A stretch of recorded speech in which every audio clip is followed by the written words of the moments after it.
All right, well, it's been quite a long time since I did a model review. I do apologize for the shakiness. I don't have my tripod with me. Kind of left it at my other place. Anyways, for this model review, which I did talk about at a earlier date, can't remember when, it's been so long, had a lot going on with COVID and stuff. Anyways, this is one of the engines I was going to get to long ago, but just never got around to doing because I had it in storage for a long time and recently rediscovered it when I was cleaning out my collection. It was in a bin under my bed. It's one that I bought from a friend of mine about 4 or 5 years ago, give or take. It was a long time ago, I know that much. Anyways, this is a Broadway Limited Imports GE AC6000 CW, or as I like to call it, judging by the name right here, right under the cab number board there, or cab number, a CW60AC. Now this one's neat because this has Paragon3 sound with smoke, which I did not know this unit had when I bought it. I did not know this had smoke, and my friend recently told me about it. Now, why did he not tell me it had smoke when I bought it? I don't know. I talked with him about that, and he said he forgot. He said he could have swore he told me, but moving on from that, it has sound. So, going over some of the basic details, move my camera over here to the front. We'll start up here at the front. You got your couplers, which I've swapped out for Katie number 5 metal couplers. You got your grab irons, grab handrails. Up here, you got your coupler cut lever. You got your MU hoses and air connectors. You also got your ditch lights, which are LEDs, it seems. You got your number boards. You got some grab irons here going up the nose. You got the CSX logo in the front. And then the door actually says, "Watch your step," right there. You can't really see it because it's blocked by the stanchion. Stanchions are nice and tough. These aren't going anywhere. You get into a scale model accident with this thing, they might get a little dented up, but, you know, these things can take a beating and keep on going. That's what I like about Broadway models. Their handrails and stanchions are really well done.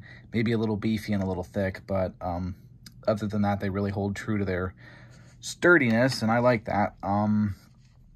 Moving on to the upper half of the cab here, we got some sand filler hatches, you got your grab irons, you got your windshield wipers.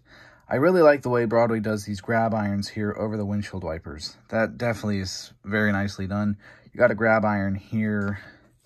Moving up to the roof area of the model, we got your antenna arrays up here.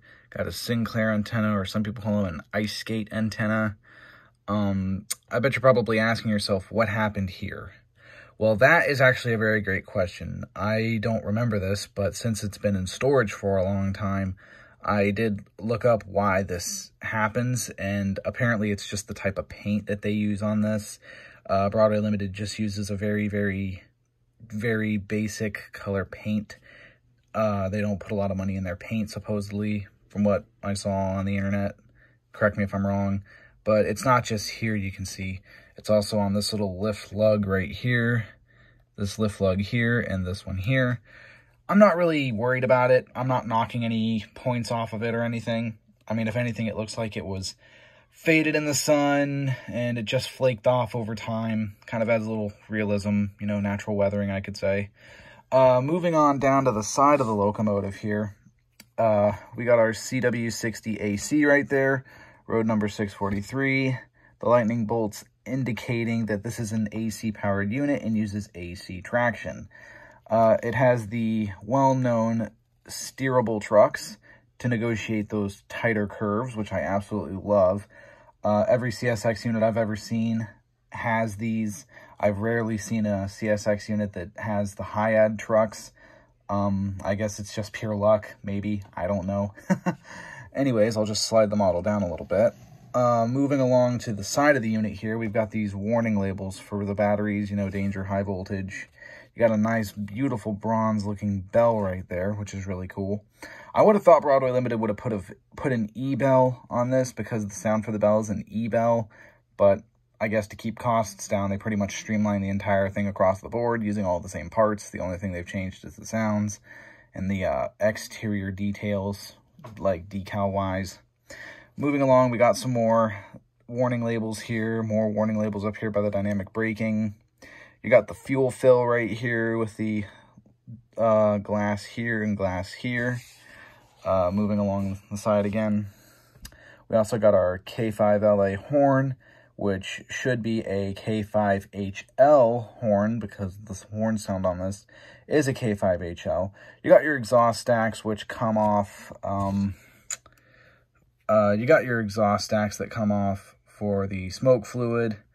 The radiator here comes off as well for the smoke fluid application. Well, not so much as the application, but to turn the smoke unit on. There's the switch on and off for the smoke unit. I'll turn that on before we go to fire this thing up. Put that back down. Moving to the rear of the unit, you got the same thing. Steerable truck, more warning labels, stuff like that. And on the rear of the unit, you got your overhanging radiator. Another Katy coupler, more handrails and grab irons. Got your headlight up there. You got a sand fill hatch up here. Moving to the other side of the model, which I'll just pick up real quick and turn around since I don't have my turntable and the lack of editing. You're going to have to excuse me for that. On this side of the model, we got more steerable truck side frames. We got more warning labels. Here we have a handbrake wheel. We also got a lot of warning labels right here. I'll have to read these as I do not know what they say. Something I think about a fire extinguisher, not entirely sure. CSX logo, dual air tanks here for the horn, bell, brakes, etc. More warning labels here. I know this is where I think this cabinet here, if I'm not mistaken, this little cabinet, that's not a cabinet, is it? No, it is not. Either this, I think this cabinet here is the starting cabinet. That's where you'd start the engine up from, I think, if not mistaken. I'm not really knowledgeable on these early 90 GE units. Again, we got another warning label down here. We got another fuel fill here. We got more steerable trucks. You got the CW60AC again. You got 643. And then, yeah, this is really interesting. Why is there a little ring right here? Was there supposed to be like a part there or something? I don't honestly know. I've seen that on almost every AC6000 out there in the model field, except on Overland models. They don't have it, but Broadway Limited units do, which is weird because I don't know what it's for. Is there a part missing? I don't know. We got GE builders plates right here, and then we got the little paint rubbing off right there, and that pretty much concludes the overview of the details. I'm going to go ahead and put it on the track now, and I will go ahead and show you how to properly load smoke fluid into this model. Because if it's one thing that I see a lot of people doing on YouTube, it is overfilling the smoke unit. So the first thing you're going to want to do is to remove one of your exhaust stacks, which just come off like that, and just set that where you want to keep it close. Don't lose it, because those, if they go flying, which they do, I've almost lost that one. You're going to want to take your smoke fluid funnel and just put it right there, like that. Next thing you're going to want to do is get your smoke fluid. I am using JT's Mega Steam Diesel Scented Smoke Fluid, which I bought for a friend, but turns out he does not like using it because his wife has an allergy to the stuff, so therefore he can't use it unless he's at the club. So what we're going to do with this is we're going to put approximately 5 drops of smoke fluid. So 1, 2, 3, 4, and 5. So 5 drops of smoke fluid. You're going to want to remove your funnel.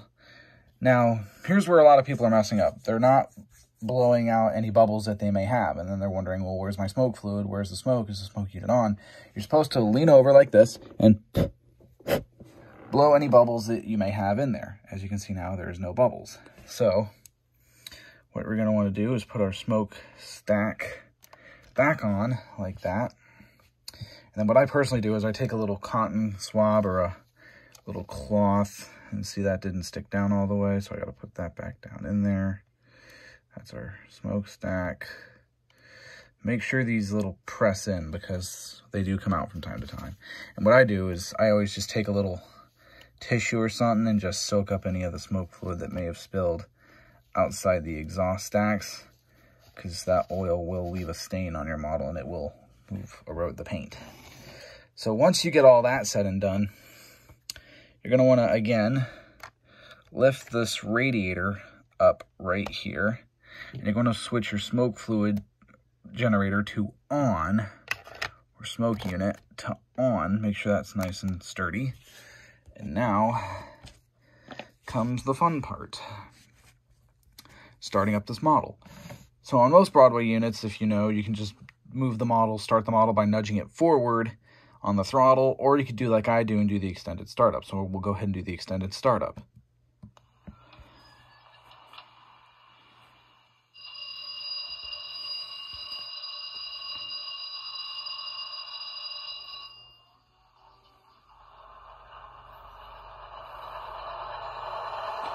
And right away, we get a lot of good bit of smoke going. Look at that. Ooh, yeah. Looking good. Now you can turn the smoke unit off with F7 on your throttle. So if you don't like it, see, I can just turn it off just like that. Or I can turn it back on should I want to.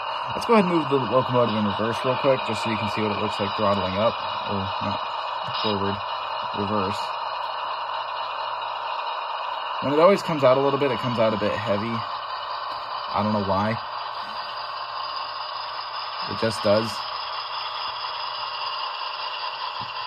But after a while here, you see it starts to clear itself out. There's our K5HL horn and our E-bell.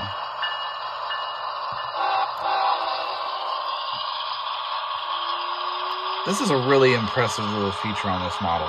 I am very impressed with this.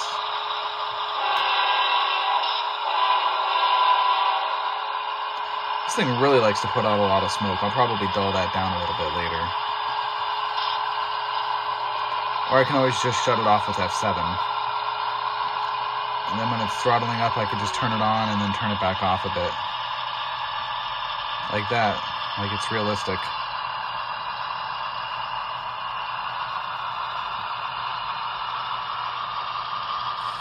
Now my room's starting to smell like diesel.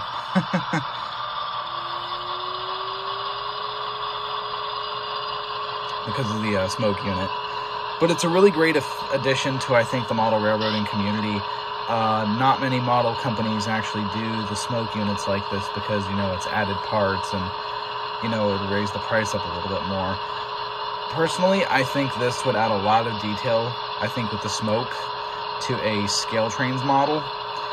Seeing as Scale Trains is the most realistic out there in the market industry right now.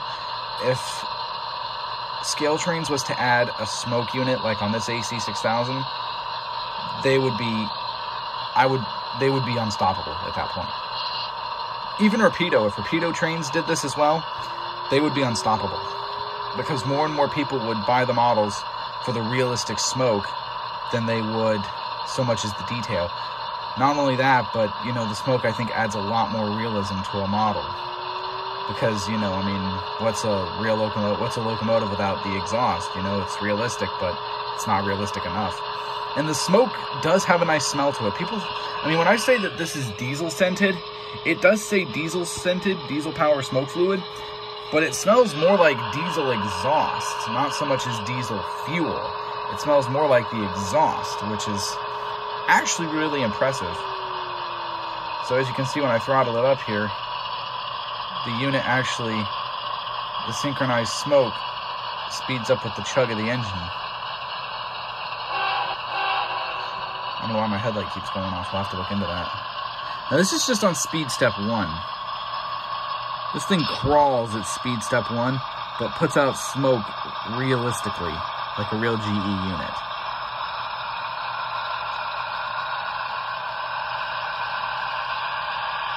This thing crawls like nobody's business.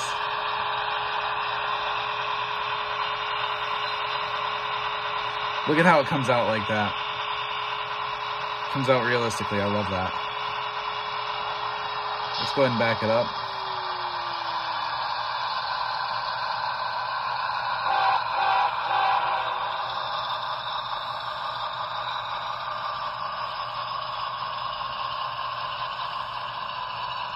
And then we'll go ahead and go through the shutdown.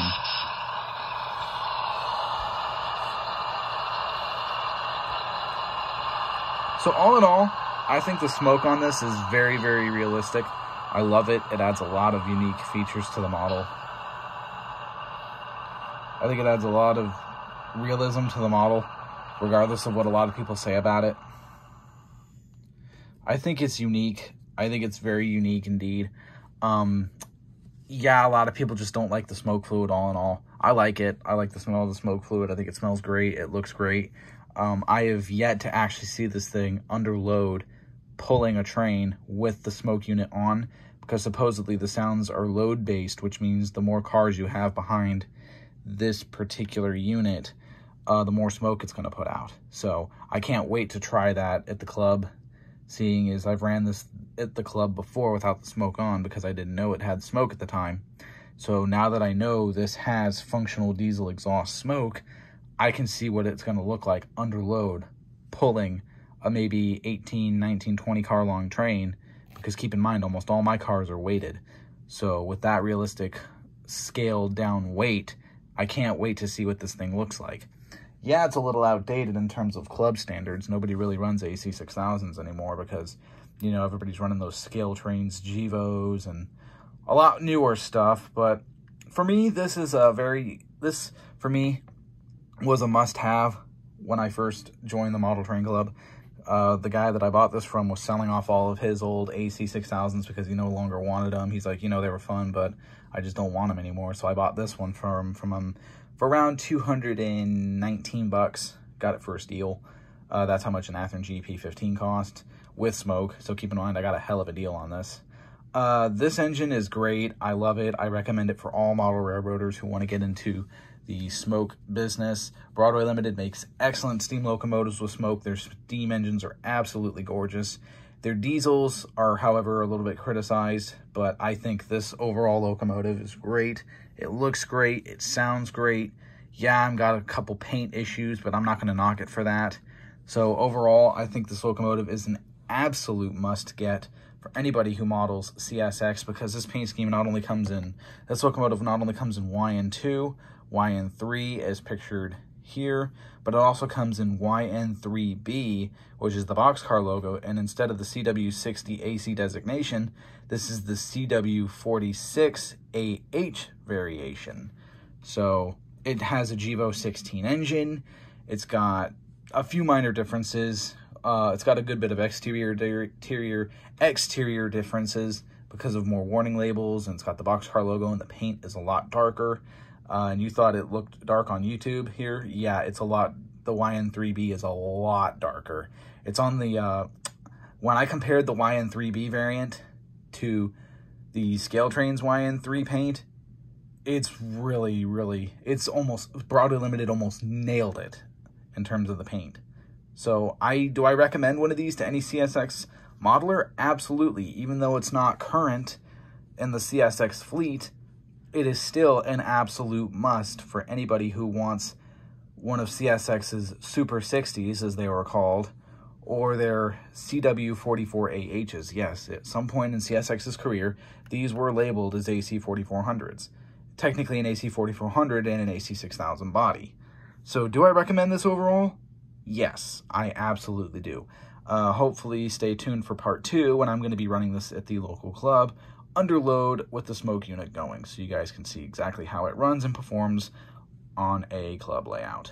Stay tuned till next time. See you then, and I'll see you guys down the line.